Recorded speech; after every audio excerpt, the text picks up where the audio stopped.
Harrison come outside come clear the air about the update wey dey fly all social media say Nigeria army don come outside come talk say they arrest ESN and IPOB. na be their headline. They no get any other thing to do. They are not seeing the bandits buying people in Benue, in the Jos and all the whole northern part of the Nigeria. No, they are not seeing them. They are not arresting them. Those ones are prodigal sons. They are going to repent. They are busy recruiting the Boko Haram in Nigeria military. They are raising nose by them. But when it comes to anything that happened in the southeast, you go and check Nigeria Army page immediately. They will come outside and say IPOB, ESN, we have arrested, we have a conquer now.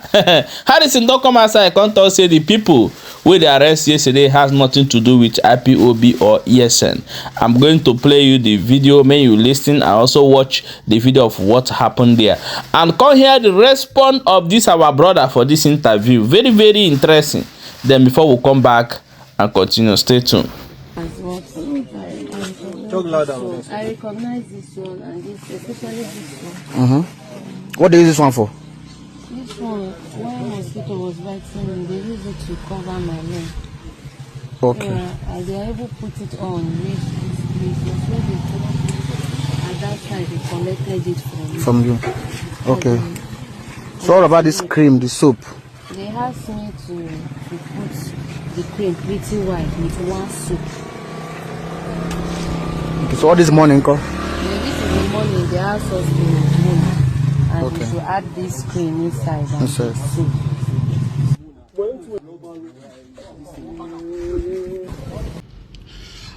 All right, good morning. My name is Harrison Gwamnishu.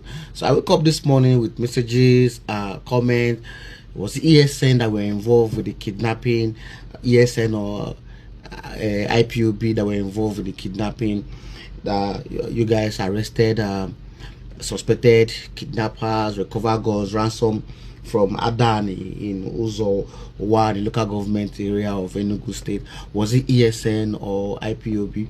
So I went through the army press release to find out where this whole stuff is coming from, and I have the release here, which is on Facebook, on X, and also on Instagram.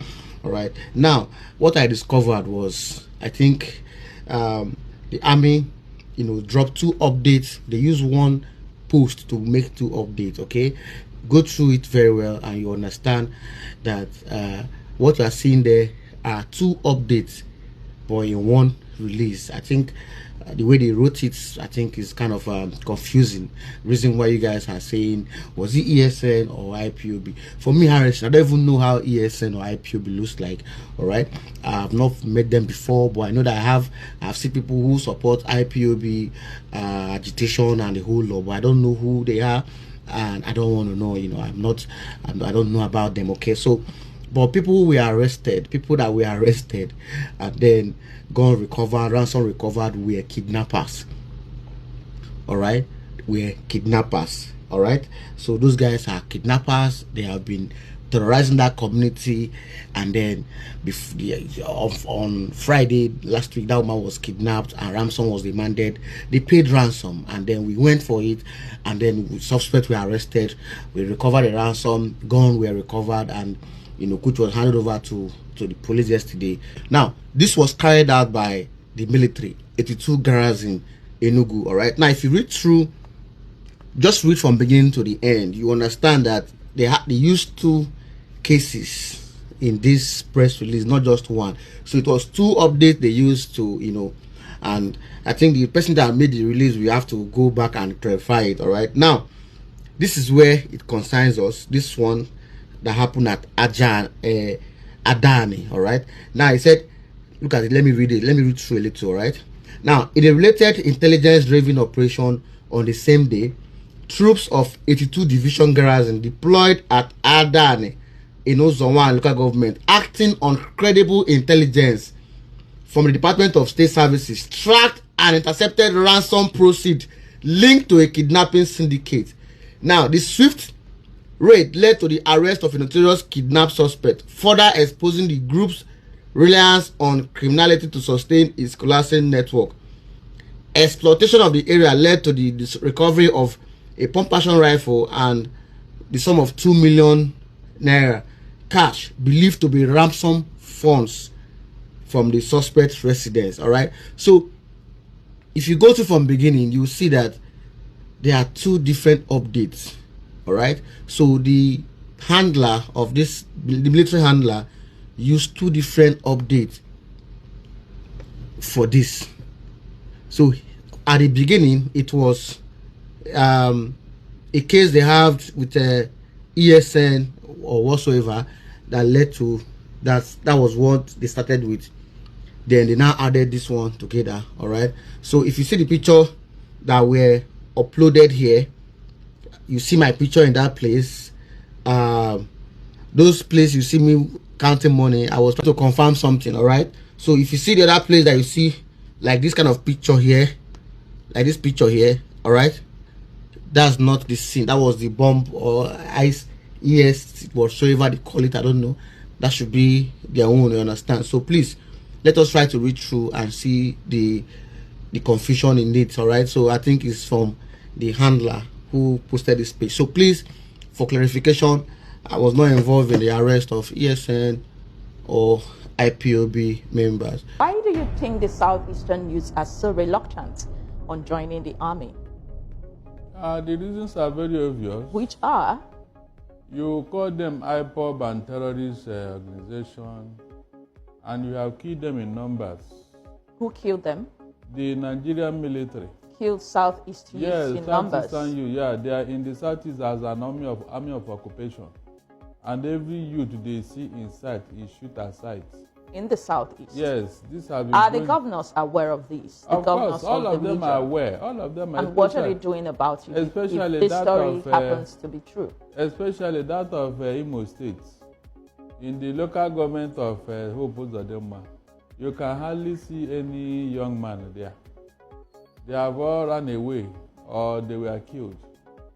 So when you have been doing all this type of underhand dealings with the Southeast, why do you think their youth will be very happy to join the army? Their belief is that you are going to finish them.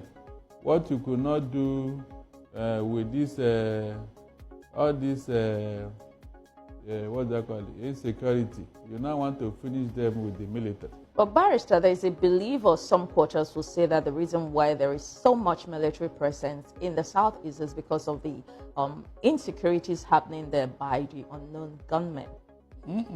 It was deliberately created.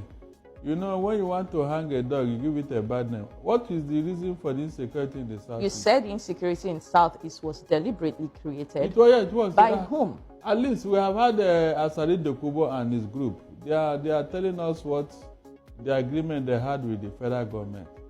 So what did Asari say they had? He said he has a contract to be killing the Igbos. He said that. He even mentioned the area where they are operating and all that. That his boys are the ones, the unknown gunmen. So, I mean, by the way, what is the reason for insecurity in the Southeast? What is the problem there? What is the reason for insecurity? That is what we should be asking the federal government. Initially, we claim it was Simon Ekpa. And we all cried that Simon Ekpa should be brought down. And he has been in custody. So yes, let me ask you, as someone who is from that region, of course, you'll be getting information from that region. Has the rate of insecurity by the unknown gunmen reduced since Simon Ekpa has been in custody? It has reduced, not because of Simon Ekpa per se. Okay. It is because the Southeasterners have devised another means of checkmate this, because the outright killing on the streets of the Southeast are reduced.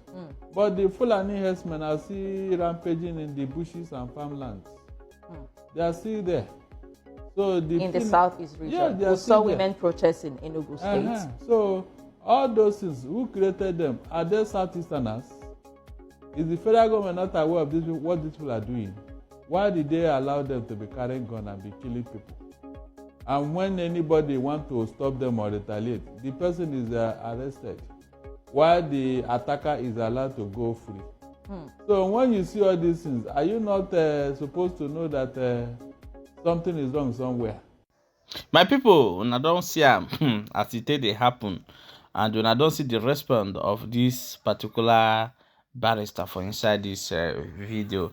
However, what we have to say is that joining the Nigerian military is not the problem. I remember in the year 2008 to 2007 to 8, I tried my possible best to join the Nigerian military. I know the conditions. and along the roadside, I withdrew back immediately and focus on my life. And I'm happy. I'm happy that I never even joined. You understand? So, because you can't recruit a bandit, terrorist, to the Nigerian army to work with people that come with their mind to serve the country. That is why you always hear ambush. You always hear they betray the Nigerian army. They give me the information either before they get there, they have laid their minds and run away, or they have targeted them, or they will ambush them. Because he can never accomplish any mission when he has the main people inside the military, the police, and other force in Nigeria. So I don't think it will work that way. So, however, drop your own opinion regarding this information that I just brought to you now, and share the video for more updates.